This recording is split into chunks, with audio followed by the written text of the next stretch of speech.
Any health-related information on the following show provides general information only. Content presented on any show by any host or guest should not be substituted for a doctor's advice. Always consult your physician before beginning any new diet, exercise, or treatment program.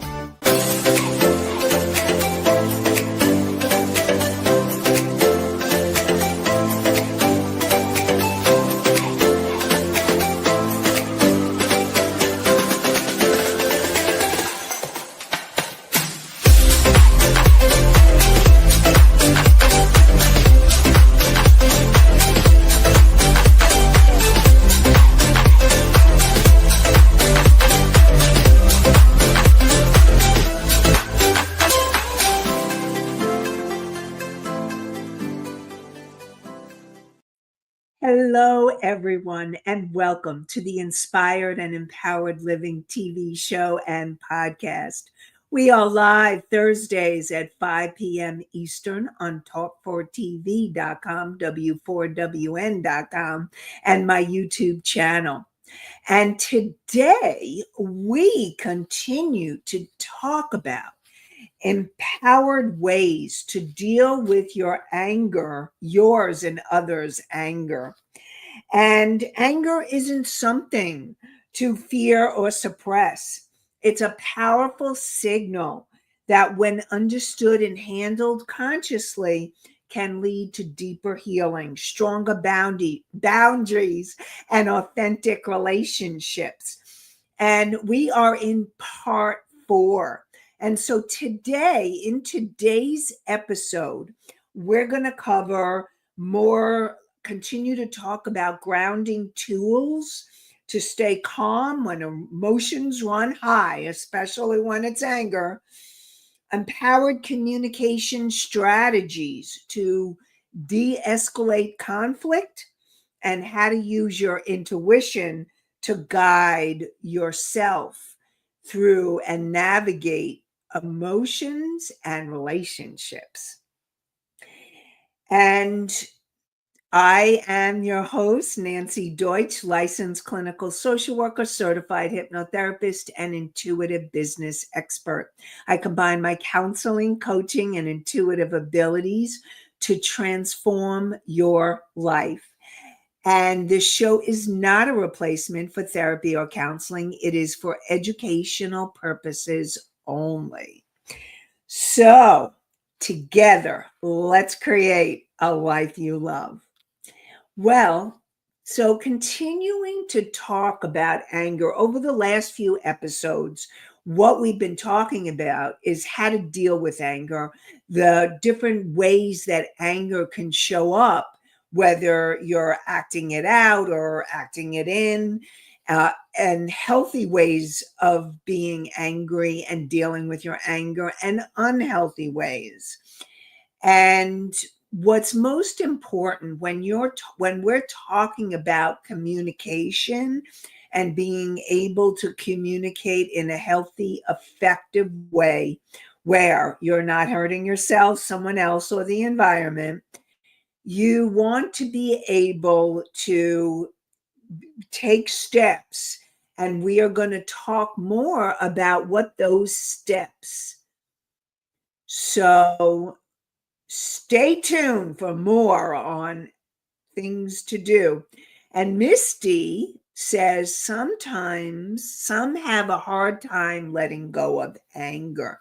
And that is really, really true, Misty. Sometimes people have a very hard time of letting go of anger. And that's usually because what happens is that they haven't processed the anger.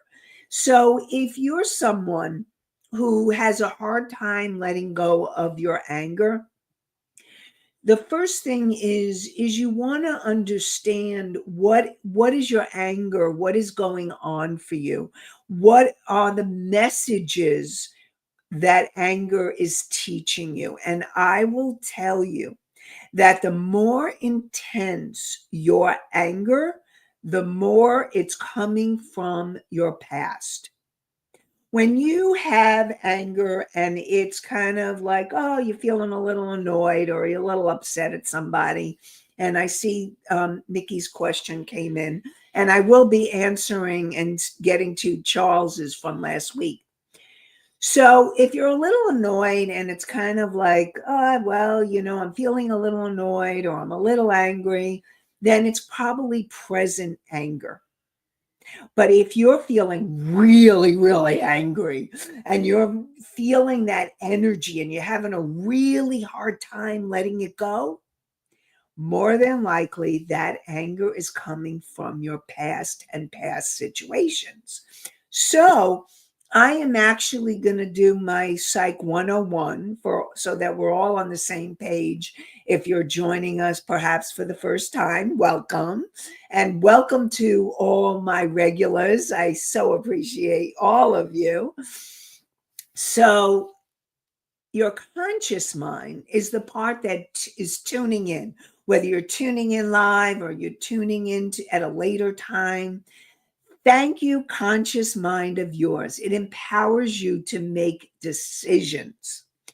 Your subconscious mind is the part of you from present time from the moment you were conceived to present time that is recorded every moment that you have been alive. So if you're reacting and you're really feeling really angry, well, then what's happening is that it's coming from your subconscious mind. And your journey is to understand and to ask yourself, what is being triggered? And what am I learning from this? And how can I transform this?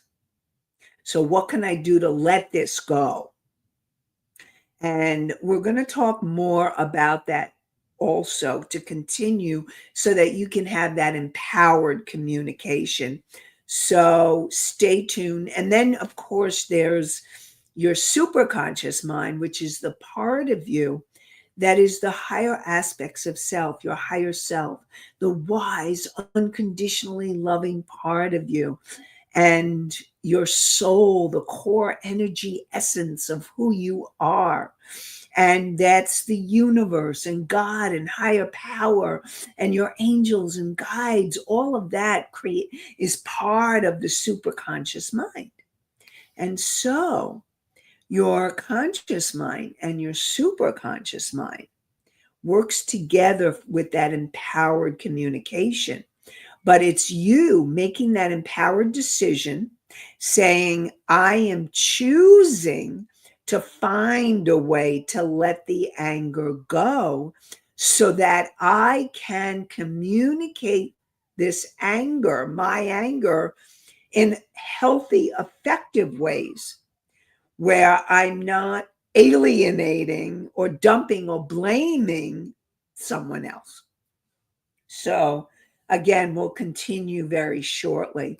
And I see Anastasia says hi. Hi, Anastasia. And Mickey says anger is easy to get, yet hard to move on from. I like that, Mickey. Yes, it's easy to get angry, and especially when that anger is being triggered from your past. And if you are someone who gets triggered easily and you get emotionally reactive, then you need to look at your past and how to heal or get present to what's going on beneath the surface, because your anger is bringing you messages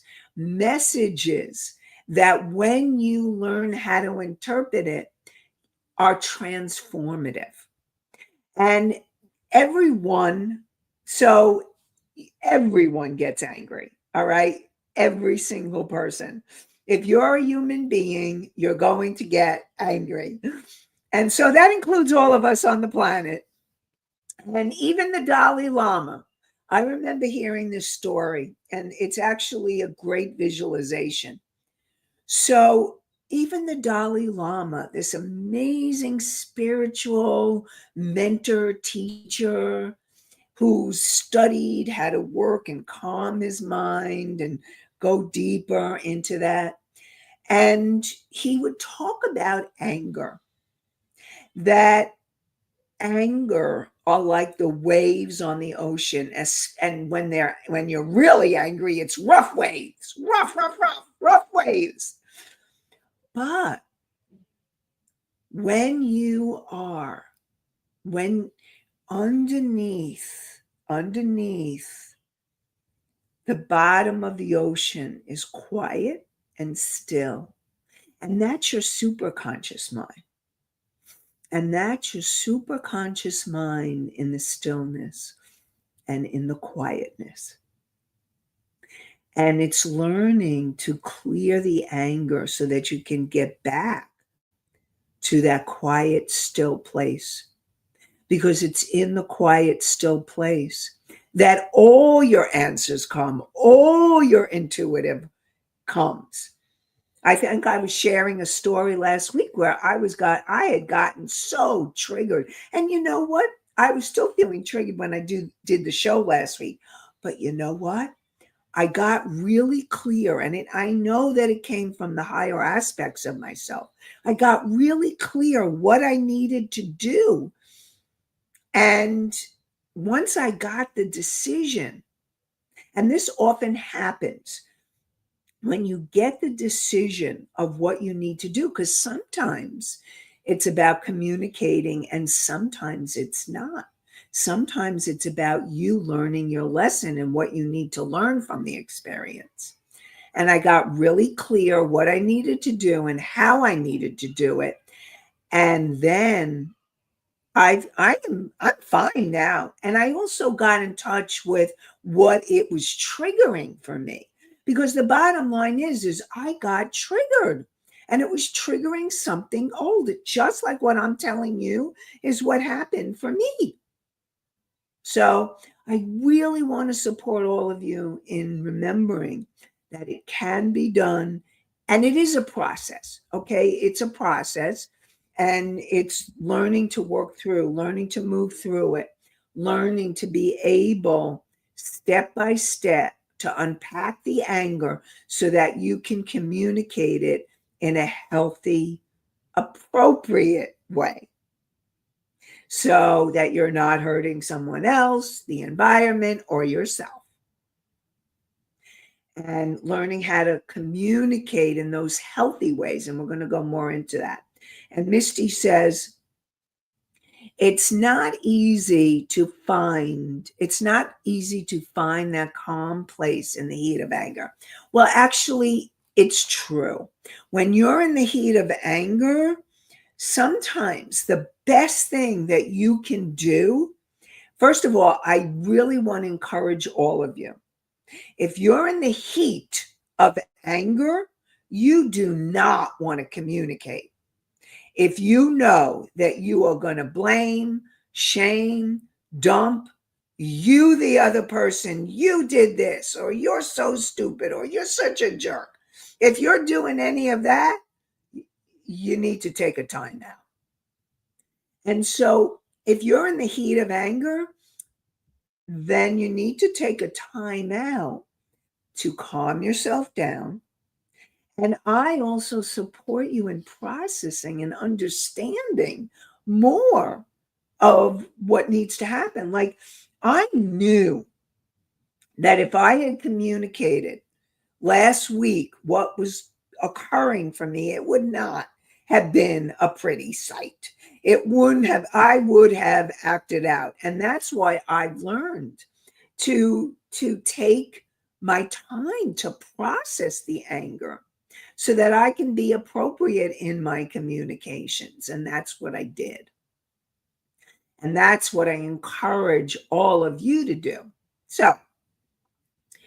So let's, first of all, I just want to also get to Charles. Charles last week was talking about, he asked about, do you find women are more emotional reactive than men? And what I said was, that there's a lot of stereotypes.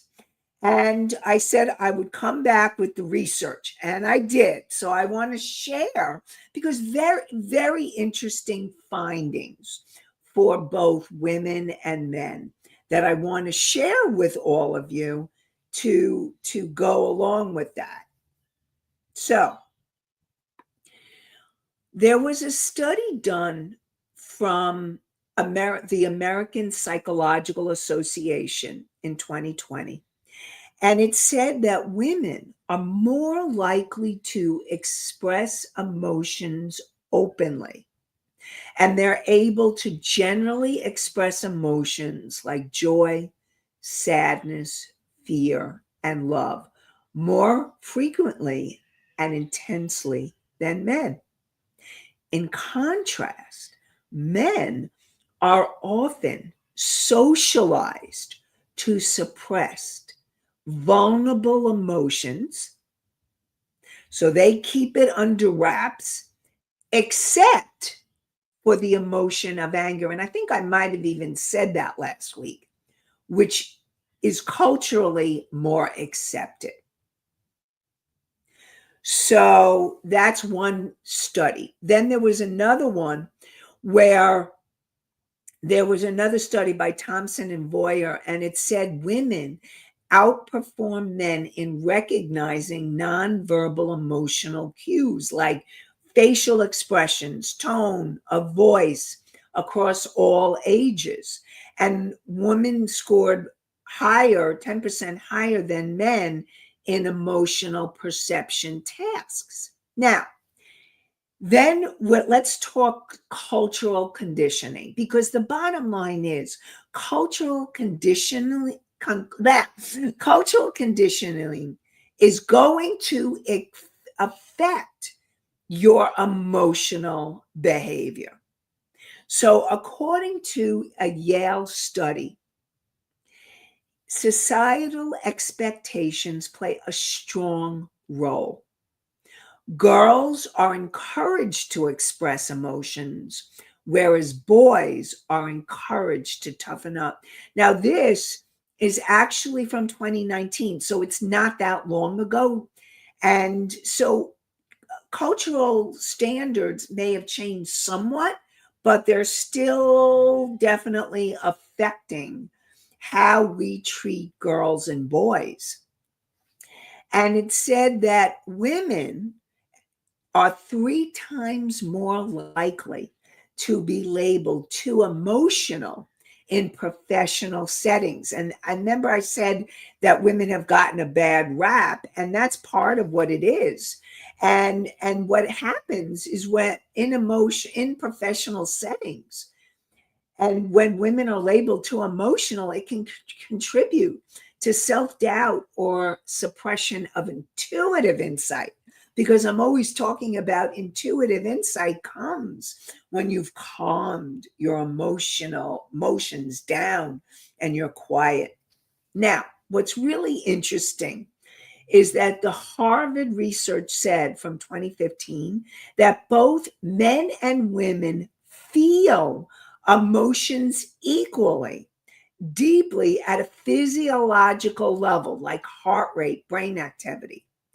Men are less likely to acknowledge or verbalize the experience, whereas women are more likely to seek connection or support when emotionally distressed.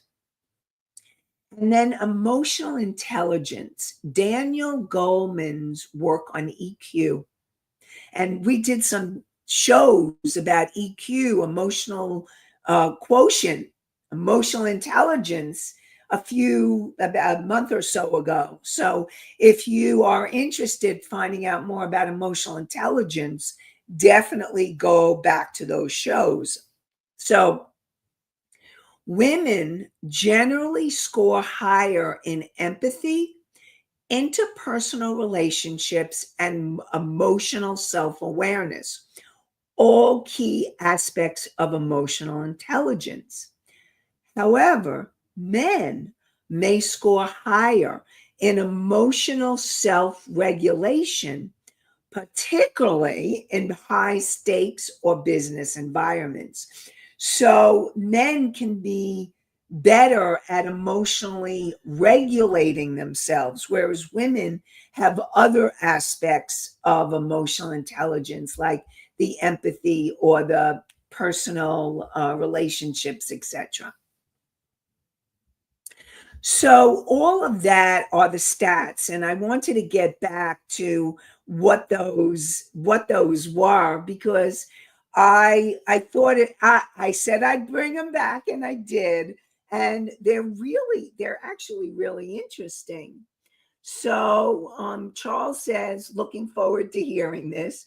And Anastasia says, it seems women read things better than men. Yes. And it is true. Women tend to read emotional cues better than men. And that is because women are trained, okay? Women are trained in relationships from when they were young. And I'm going to share something with you that was taught to me.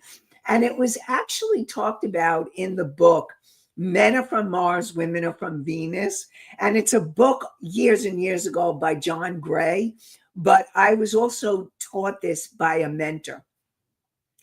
Back in caveman days, men were socialized to go out on the hunt, to go out to earn the bread and butter, or at that point it's go kill the hunt, or actually the gathering, I think, was done by women, while the women stayed home to nurture, to connect with each other and nurture and take care of the kids. And they would do that as a community. And so women from caveman days are trained in relationships, whereas men have not been. And so now this is where things need to catch up. Is men need to get better at learning the cues, and women can need to maybe improve. And again, this is generally, all right? I really want to say this is a general thing. There are some women who are great at emotional regulation and some who are not. And there are some men who are able to really read the cues and some who are not. So it's about knowing where you're at and what you need. Because I will tell you, in empowered communication, you want to read cues. You want to learn to be able to read the cues so that you can communicate in a empowered, effective way, healthy way.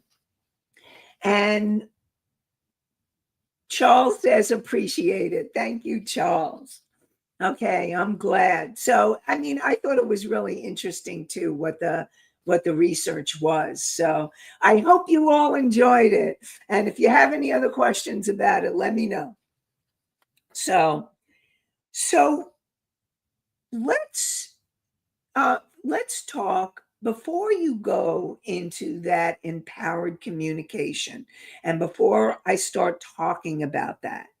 You want, and one of the other questions was, when you're in that heated moment and you're angry and you're in the heated moment, sometimes it could be hard. And like I said before, you do not want to communicate when you're in the heat of the moment, because things can escalate. Because if both of you, and I've heard and witnessed many power struggles, if both of you end up triggering each other, and then you're both angry and both heated up, it can escalate, and it's not a pretty sight, and it can really hurt a relationship. Those screaming and yelling matches can hurt relationships, and often do. It's not healthy for the people that are screaming and yelling at each other, and it's not healthy for the people watching. Like, it could be the kids. Like, I have had clients where they have been so traumatized by their parents acting out and screaming and yelling, and in some cases the physical abuse that happens. So that can create trauma in a child. So it's for your sake, and if you have children, and here's the thing, in all relationships, so it's not just spouses and partnerships, romantic partnerships, we're talking about relationships, could be really close friends, and the people close to you, they can trigger you really well. Could be children, it could be adult children, or even little children. Your growing up kids could be triggering you. So really important to learn how to manage your anger. And so some of the ways that we've been talking about managing your anger are breathing. Breathing, I do the belly breathing, where you, and I like to put the hand on the belly so that when you breathe in, your belly goes out. When you breathe out, your belly goes in. And it's noticing that, noticing that. And another technique that I talked about, because breathing is a huge way to regulate your nervous system. Because what happens when you get triggered by anger or other emotions, your nervous system, you're in that stress reaction, the fight, flight, or freeze response. And excuse me, the more that you can learn how to breathe and manage your emotions, especially the anger, the better off you will be. And learning to practice. So let's say, even when you're not in a relationship, or you're talking to somebody or connecting, whether it's at work or at home, it's really important for you to learn to practice the emotional management skills, the emotional regulation skills, so that so that when you need them, you don't have to act on them. And so it's really important to learn that and to practice. Another breathing technique, let me get, is it's a, let's see, where is it? It's the 4-7, here it is, 4-7-8. I have notes all over the place so that I can support all of you.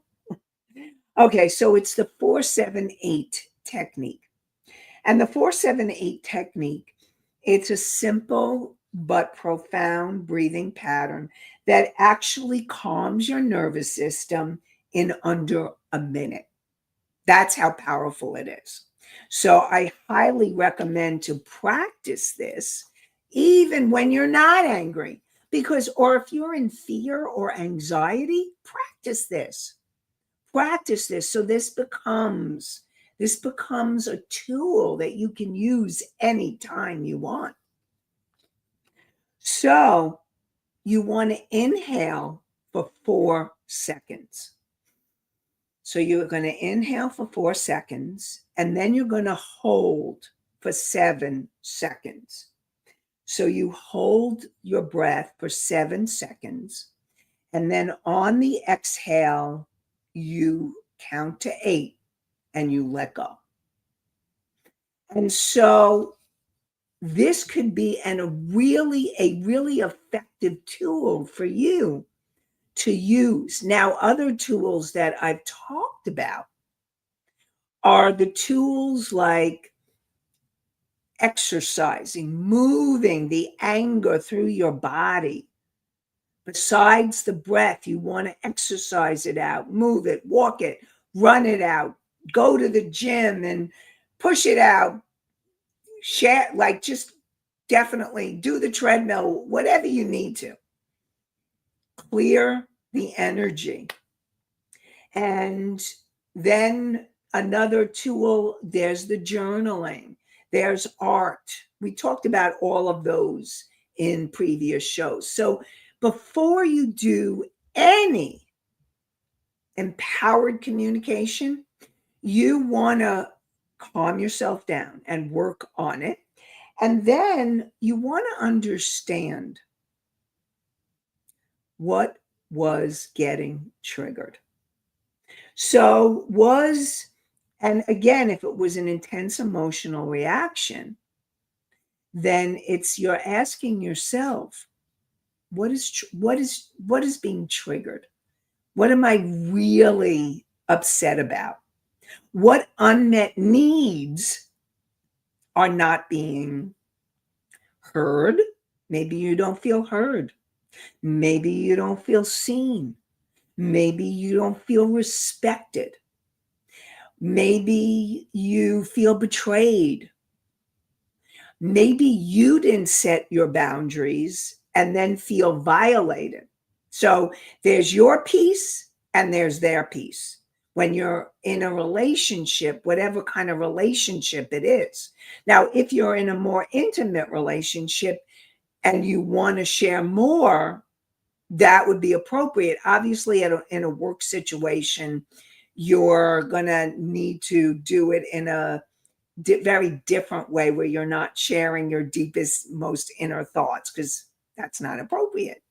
And you really don't really want your boss or coworker or client or whatever to be knowing what's going on. So it's really important to do your work and process and understand what are your needs, what are your wants. Because when you have empowered communication, you want to be able to express those wants and needs in healthy, appropriate ways. So we're going to go deeper into that very shortly. Before we go to that, yes, Misty says they could use it against you. Exactly. And here's the thing. Not only so, it's also important that you're expressing to people that you believe or you feel you can trust. Because if you know somebody is going to take that and control and manipulate you, then you need to not communicate in deep, heavy ways. But if you're looking to increase your relationship and gain more intimacy, then it's really going to be important to have that healthy communication. So I'm going to talk more about that very shortly. But first, I want to share with you, very excited for my masterclass that's happening tonight, Thursday, July 24th, for women coaches, therapists, nurses, and holistic professionals. 3 keys to become irresistible to your ideal client. And during the masterclass, we're going to talk about the energy of attraction. We're going to help you clarify and claim your client and understand magnetic messaging. So you don't want to miss this masterclass. So you definitely want to come and join us. And Rebo put the masterclass in its inspired and empowered living.com, the name of the TV show and podcast, inspired and empowered living.com /masterclass. MASTERCLASS.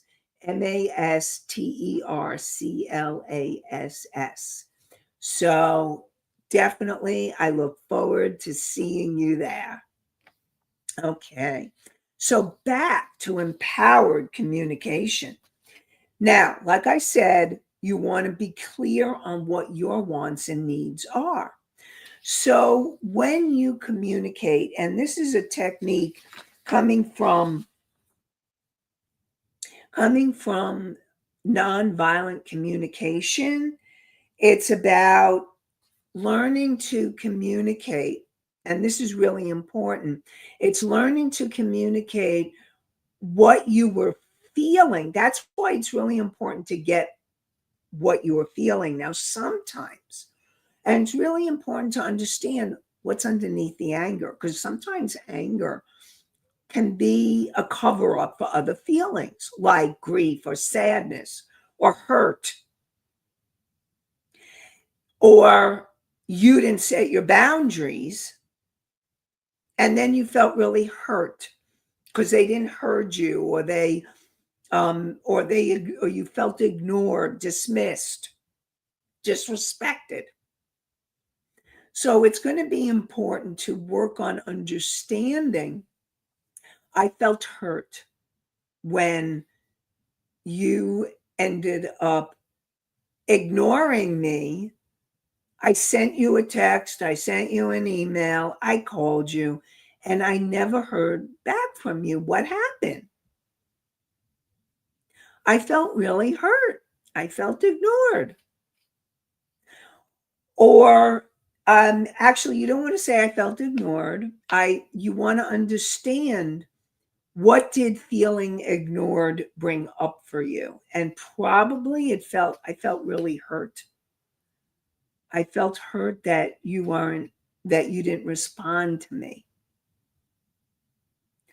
And what I really need is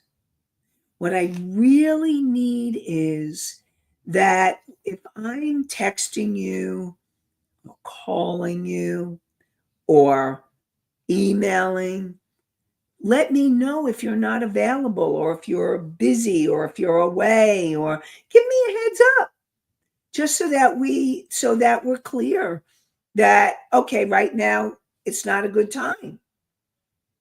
And then in healthy communication, you want to make sure that you schedule a time where you're both available, where you're both able to communicate in that healthy way and be really present.